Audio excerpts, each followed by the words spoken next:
So happy to see you again today. Again, yes, and even Maxwell's happy. Happy to be together. In today's environment and culture, there's so much conversation about socialism. And I hear it over and over in all the media, and it's kind of like become the popular thing. And so I thought, we should really speak to this. Now, I want to preface this with, this is my opinion. This is not official church policy. This is my reflection on True Parents' words and the divine principle. So this is the insights that I was able to get from it. Because the divine principle actually speaks about heavenly socialism. So the big question is, okay, well, is socialism really what we should be aiming towards for the ideal world? So I thought, let's explore that a little bit. So I hope afterwards that we can have a really useful discussion and explore this. So first I want to read, this is from the Divine Principle, our church teachings, which is a commentary on the Bible and application of biblical understandings to God's work throughout history. The first part is the principles of creation, which talks about the ideal. The second is the principles, or the fall, the root of evil. Where does evil come from? And the third, the largest part, talks about the principles of salvation, restoration, and healing. And of course, the third part talks about our need for Christ and resurrection and salvation. An important part, a significant part of it, is talking about history and looking at the parallels between Jewish history and Christian history. And even really fascinating is looking at the last 400 years of history since Martin Luther and the Protestant Reformation. And particularly if we look at what's been happening just even in the last century, the 20th century. We're in the 21st century now. But exploring and understanding how God has been working significantly in modern times, in modern history. And so I really encourage you, if you haven't studying these parallels of history is a fascinating study. So this is particularly from the section on the parallels of history. So, responding to the promptings of their innermost hearts, people everywhere have ardently aspired to the world of God's ideal, where the purpose of creation is fulfilled. That purpose of creation is to become an individual of true love who knows God, to have families of true love that expands to the community and nation and world, and to have a proper dominion over the things of creation, guided by God's true love. That's why we sing about true love a lot, right? The Divine Principle continues. In seeking for a socialistic society on heaven's side, their original mind has drawn them to the ideals of interdependence, mutual prosperity, and universally shared values, which we see that as a theme at the many Universal Peace Federation conferences. The world in which these ideals will finally be realized is none other than the kingdom of heaven on earth. Since Satan mimics God's providence in advance, the satanic side has advocated scientific socialism, based on the theories of dialectical and historical materialism, and has built the communist world. Satan constructs an unprincipled world through fallen people in a distorted imitation of the ideal society which God intends to accomplish on the earth. The communist world is this unprincipled world built by Satan. So this was written during the Cold War. So we still were dealing with the Soviet Union and the advance of communism. But the ideas behind that, the secular humanistic ideas underlying it, are appearing again now. The Soviet Union has been gone for, maybe 30 years? And still, it's like a generation forgot what it was like to live in the time of the Cold War. A whole generation is now coming up and thinking, oh, communism, socialism, sounds like a good idea. So We dealt with this back in the 60s when we had all the CALSA workshops trying to educate people on what is really God's point of view. And this is where we presented Godism.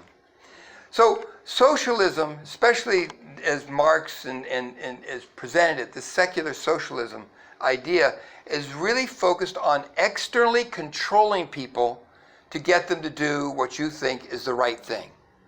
So it's all about external control. God's ideal is about internal control.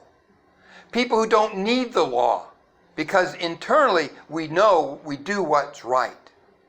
And socialism emphasizes the importance of centralized planning, controlling everyone from a few leaders controlling everything.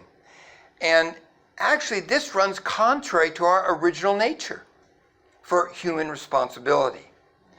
Now, in exploring this, here's a book that I highly recommend. It's the book is by F.A. Hayek, and it's called The Road to Serfdom. Yes, have you read it? So this book was written in 1944. What is serfdom? Sorry. Slavery. What is that?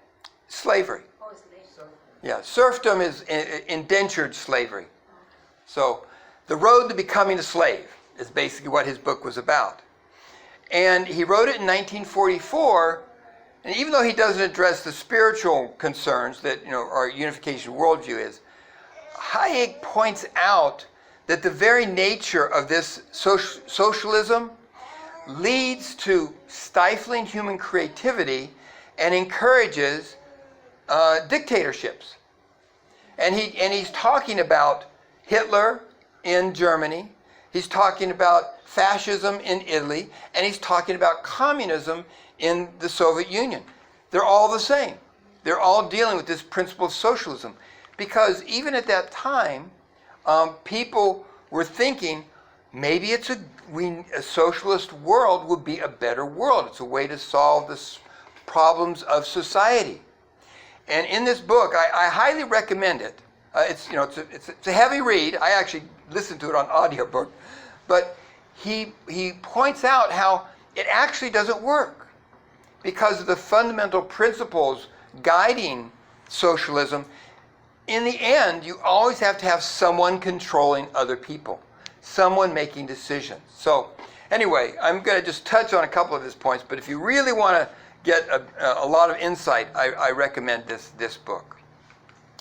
So there's three broad points that I want to compare between scientific socialism and a heavenly socialism. I don't even want to use the word socialism, so I'm going to say Godism. So scientific socialism and Godism. And these three areas, the first is about ownership. And centralized control is one of the main themes of socialism. Also, no competition in socialism. And thirdly, it's a culture of law. Law is what's being focused on. Balance that out with Godism, worldview, big emphasis on individual responsibility. If you haven't heard it before, please study up. Individual responsibility. God calls us to be owners. God creates us to be lords over creation. Ownership and individual responsibility. Second, creative competition. This is so important in God's design for us. And thirdly, we're not looking for a culture of law.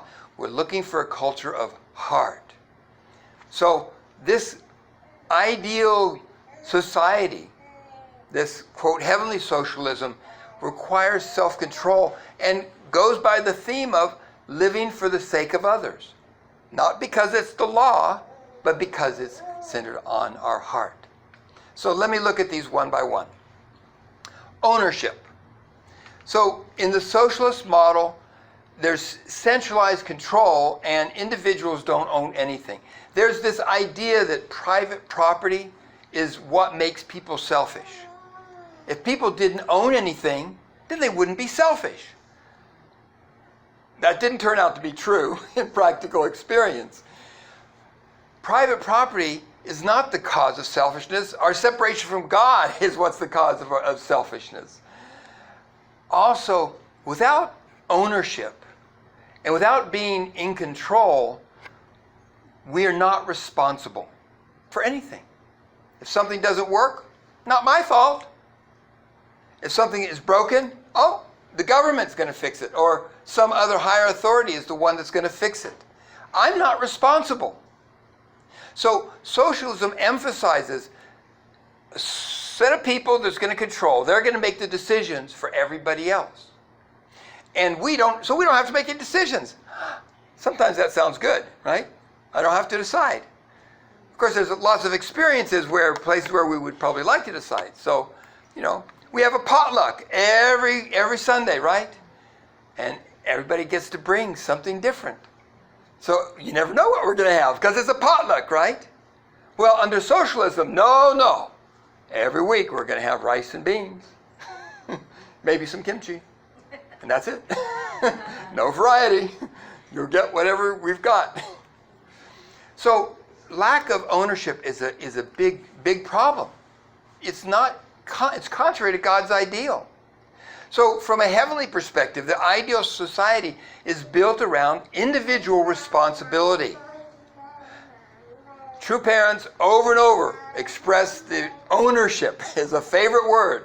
Father and Mother Moon say over and over, ownership. We need to be true owners. Owners. The selfishness comes from being separate from God. So the heavenly model, the key to the success there is God. Having God at the center of our actions and our motivation and our thought. So ownership and responsibility is part of God's design for us. To be lords over creation. To be people who can take responsibility and make things happen. So rather than looking for someone else to fix my problems, who's responsible? I am. I have that responsibility. And the amazing thing is, I have that power. God has given us that incredible power that we can make a difference in the world when we take responsibility. However, if you take away people's responsibility and ownership, you're also taking away their power. And it's an unfulfilled life, an empty life. No, it's interesting, in our church culture, we've gone through a transition. The military, you could say it's very socialistic. Everyone get the same uniform, you follow the same rules, you've got the rules to follow. In the early days of our movement, we were an army of missionaries, right? We lived together in church centers, we shared food, basically you ate whatever was offered you, you did what, because we were an army, missionaries. And, and the thing is, and one of the proponents of socialism and centralized control will say is that, well, socialism is much more efficient. I don't have to cook a bunch of different meals for all these different people who have different flavors. No, I give them all the same thing. Much more efficient, right? So if we were all computers, socialism would work pretty well. But we're not. We're all individual beings. So the interesting thing about our church movement is that at some point, Father Moon said, okay, that time of missionaries and living in church centers and being in the army is over. It was like in the late 80s, early 90s. And Father Moon said, okay, send everyone to their hometowns. It's the hometown providence. And he said, you are tribal messiahs. Wait a minute. The Messiah is not going to fix everything for me? I have to be a Messiah? I have to be responsible for my life and the people in my life, my tribe? And so Father moved us away from that highly centralized control to where we are the owners of our mission. Sent us to our hometowns. Now, we still functioned a lot of times because it was easier. Just, okay, let's wait for direction from headquarters. Okay, this campaign would come. Okay, let's get up. We do a campaign, and then, okay, that's done. I'll go back and do whatever I was doing. So we continued like that. I really appreciate it over the last couple of maybe 10 years or so.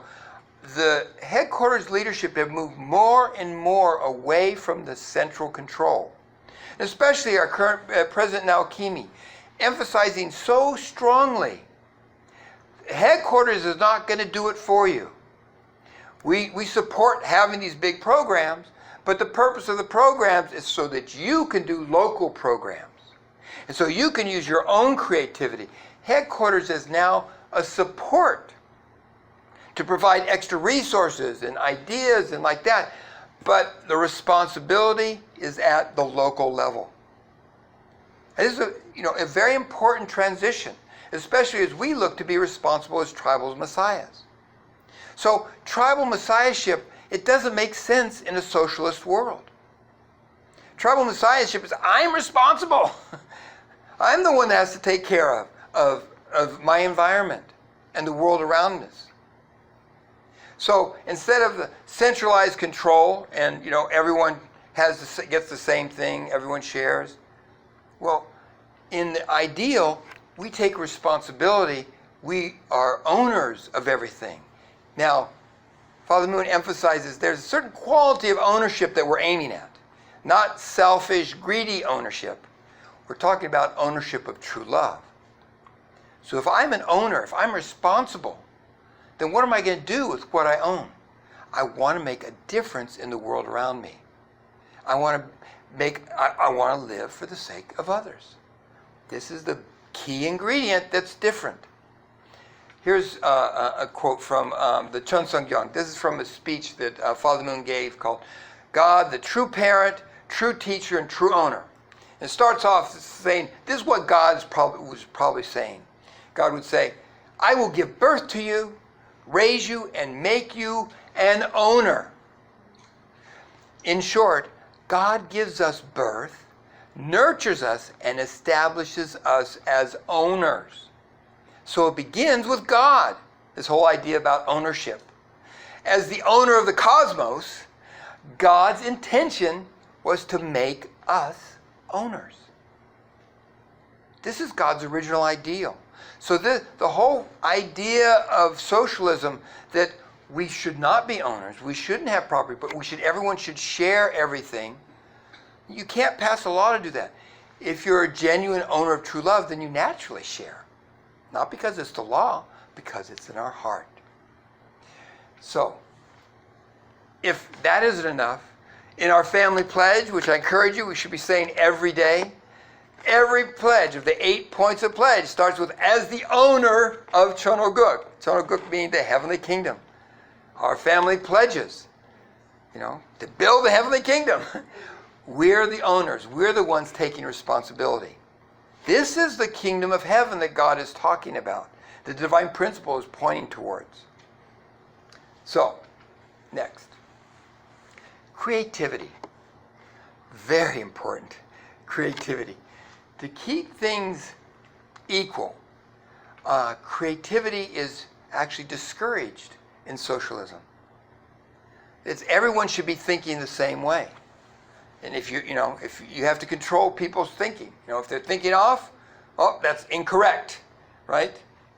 And you cancel them.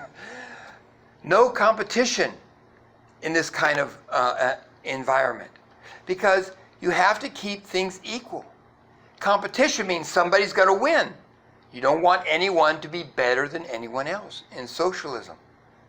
So I heard this really interesting example of application of socialism. So this professor asked the class, he says, okay, how many people are thinking socialism sounds like a really good idea, and maybe we should do this in this class? And, oh yeah, pretty much everyone said, okay, so does everyone agree that that's what we should do with this class? We'll use that good socialist model, right? And they say, yeah, sounds great, yeah, it'll all be fair and everyone will be equal. So then he gives everybody an assignment, and the next mate gets it back, and he takes all the assignments, and goes through and grades them all. And then when everybody gets their paper back, everybody got a B. And people said, some people worked really hard on that homework assignment. They said, well, wait a minute, how come I only got a B? And some people didn't do anything. And looking at, wow, this is great. So what the professor says, well, what I did is I took the average of all your scores. I went through and graded each one of you. But to be fair, I gave the whole class, everyone got the average score. So he hands out the next assignment, okay? Next day, people bring it back in. This time, some people actually, because they were interested in the topic and they were self-motivated and wanted to learn, they worked really hard, and they turned out an A paper. But most people kind of wised up. Hey. So then he scores it, hands it back to everybody. Well, this time everybody got a C minus. Because, there were like a couple of A's and lots of D's. So, he hands out the next assignment, comes back, and what happens? Well, the people that were working hard on the assignment, they gave up too. So then he grades all these, and basically everyone fails. Because no one even cared to do it, but it was the average score. So everybody got the same score. It was fair. This is what happens in socialism. It takes away people incentive, their motivation to do well. Because it's just going to be averaged out. If I work extra hard, I put in extra hours, I don't get any, no personal benefit. Now, in a culture of heart, we are creative. Competition can have a bad side. If you do cutthroat where I'm competing and because I'm interested in defeating the other person, this is unhealthy. This isn't godly. But competition is what helps us grow. If we don't have competition, we don't grow. We don't improve. Take, for example, playing tennis. Out there, playing tennis. If I want to improve myself, I'm going to play people who are better than me. If I only practice and play tennis with people who are less skilled than me, I'm going to get lazy. Oh, it's easy for me. I won. I can beat them. I don't even have to try. I develop some bad habits. I get pretty sloppy and lazy because I can still win. Right? So I don't have to try so hard. I don't improve at all. But if I'm challenged by someone who's better than me, I have to break that habit. I have to stop doing it this way. I have to change myself. And I have to strive to do better. This is one of the real values of competition. Because the competition is to help us improve ourselves, to grow. It stimulates our creativity. We have to work harder to figure out a new way, especially if we're the owners, right? We're responsible. I have to creatively come up with solutions. Now, there's a certain joy, too, that comes from working hard, accomplishing something, and feeling the fruits of our efforts.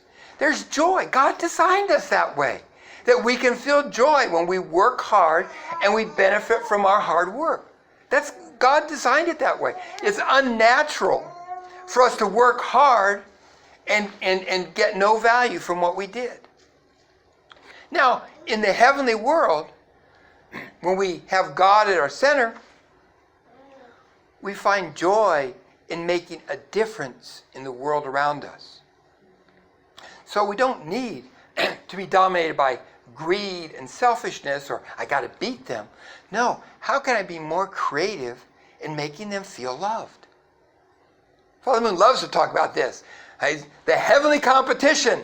People will be trying who can outlove the other person. Who can outserve? Who can bring more joy to other people? Now, that's the kind of competition I'm interested in, right? Where everybody wins. Because we're competing to use our creativity, the amazing creativity that God gave us, to make a difference in the environment, in the world around us. Socialism is not interested in that. It's interested in everybody being fair and it all being equal. As God is omniscient and omnipotent, God wanted to endow us with those same creative abilities. He vested human beings with a portion of responsibility in order for us to have us stand in the position to represent Him as the subject partners of love.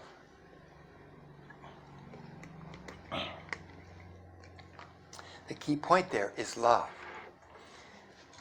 It's amazing that God invests so much in us because God is looking for us to be God's representatives and spreading and multiplying love in the environment around us. God gave us amazing creativity. You think about how creative God was, how much diversity there is in the universe, in things of creation, even among people, even within your own family, the differences within our family. God's so creative, and God gave us that creativity so that we can make a positive difference in the world around us, and so that we can feel joy by using our creativity to love and to serve others and experience joy from seeing them experience love and feeling loved. So, the third point is about the culture we're looking to create. So, socialism requires a culture of law. And the best example of this is taxes. You're required to pay your taxes, or you go to jail. So, compare that with a culture of heart. Tithing is our responsibility, but it's a free will offering. You're not going to go to jail. I hope all of you are tithing. Please do if you're not. But I'm not going to come to your house and throw you in jail if you didn't tithe, right? I'm encouraging you, because tithe, the culture of heart, our offering comes from our heart, not from the law. So, because in a socialist society, you need to control people. You need to have lots and lots of laws and rules and regulations that demand people to be obedient to those in order to have everything stay the same. And there's going to be a small group of people that are making decisions about what those laws are going to be. So this is why Hayek emphasizes that socialism naturally leads to a dictatorship. Now, some people say, well, the most efficient form of government is a dictatorship because it gets things done. If you have a strong man up there, he says, okay, this is the way it's going to be done, and it gets done. But efficiency isn't always fulfilling. Like it would be much more efficient if we all ate the same food all the time. You go to a supermarket, why have so many choices? It'd be so much easier if we didn't have to choose. Just take this generic protein supplement and take this generic gorp that has your vegetable supplement, and that's all you need. Why do you need diversity, right? That would be much more efficient, but not very fulfilling, right?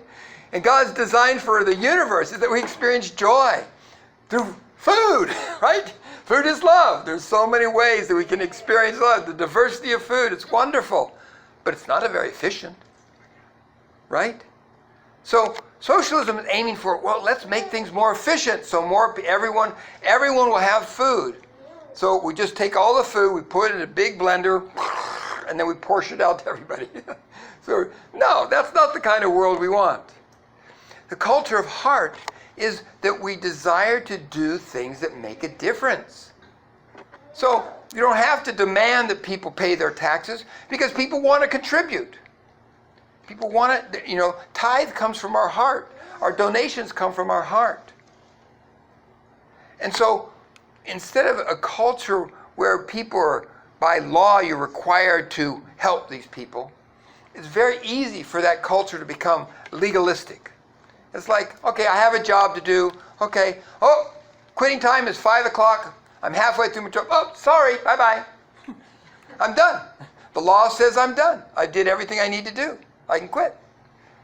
Culture of heart says, I'm out of time, but, I know you really need this. I know that, you would not be happy if your air conditioner wasn't fixed. Even though I'm over past my time, I'm going to stay, I'll put in some on my own time and make sure your air conditioner's up and running so you don't cook tomorrow, right? So that's the culture of heart. The culture of heart will go above and beyond because it's not bound by law, it's bound by heart. Because I care about people, then I do what's needed. And I support. And so things get done much better, much more efficiently. So all of this, the big difference is that when we live a life centered on God's love and God's heart, then our motivation and actions are different. And the result we get also is very, very different. Again, from Father and Mother Moon, what kind of person is a true owner? A true owner is one who considers the welfare of others before his or her own, practicing a life of service and devotion to others. He or she leads a life of true love. A true person is a true owner who loves, protects, and nurtures all things with true love. So, heavenly socialism, I don't like to use it, Godism, we'll say. Godism, God's ideal is a world where we have ownership. Not this socialist model where everyone is forced to be equal and the same. A world full of creativity where we're constantly striving to be better, to grow ourselves. Not to stay at the status quo or to be just the same, but to use our creativity to make the world an amazing place. And a world of heart where we genuinely love and care for others. And we don't even need the law to tell us. The kind of laws that we need in the heavenly kingdom, there'll be laws that help things work more efficiently. Like the law that says you drive on the right-hand side of the road. Because if everybody's driving on every which side, you're going to have more accidents. So, yeah, laws that give us guidance so that we can work together. But not laws that control our choices in life. Laws that create a structure. It's like in music. You have rules in music. If you play, in a certain key, then it's going to sound good. If you break those rules, it doesn't sound good. So same thing. Those are the kind of rules and laws that we have in the heavenly kingdom. Not rules that control our choices. The real law is written on our hearts. So, in our lives, in our daily lives, we're already working to build the kingdom of heaven in our own environment. So, let's be owners. Be people who take responsibility for our own lives, for our family, the people around us, the people whose lives we have a chance to impact and touch. Let's be owners and responsible. Unafraid to take responsibility. If something's broken, okay, I'll do what it takes to fix it, to restore it. There's lots of restoration that still needs to take place. God really needs people that God can trust, is willing to go often a difficult and suffering way in order to heal. God's looking for the children to say, God, I will go through whatever suffering is necessary to fix this.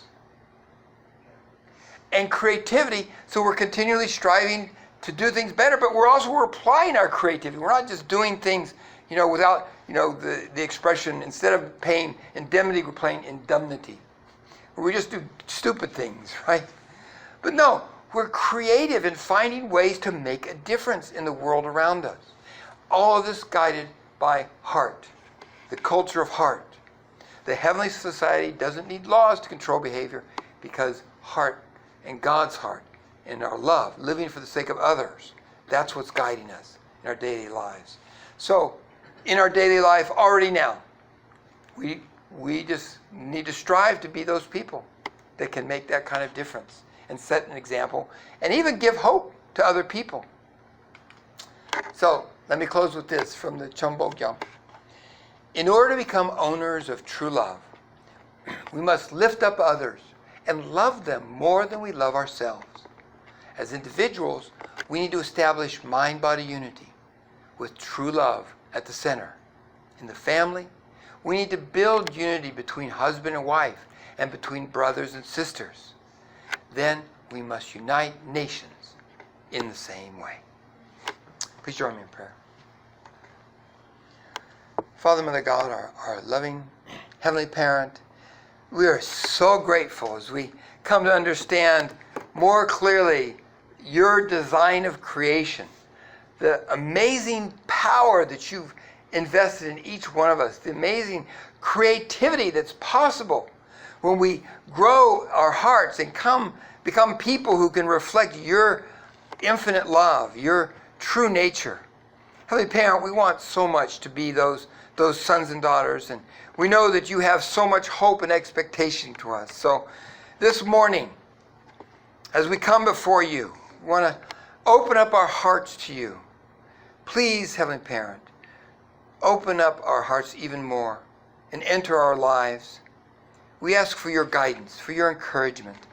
In many places we're faced with fears, with doubts, with insecurities, areas that Satan is able to attack us and distract us from being your loving children. Holy Parent, we want to again determine ourselves, offer ourselves again to you. Please come into our heart. Please open us up, our minds. Help us to understand more deeply how you want to work in this world and the ways that we can be people who make a difference. We can be people who can express your love. We can be people who convey your healing power to those whose lives we cross. Holy Parent, thank you again for the sacrifices that we've inherited, the precious foundation, and we determine to be the sons and daughters that you can trust, that you can count on to make a positive difference in this world. So together as your sons and daughters, as blessed central families, as people committed to your kingdom of heaven on earth, we pray together. Amen and adieu.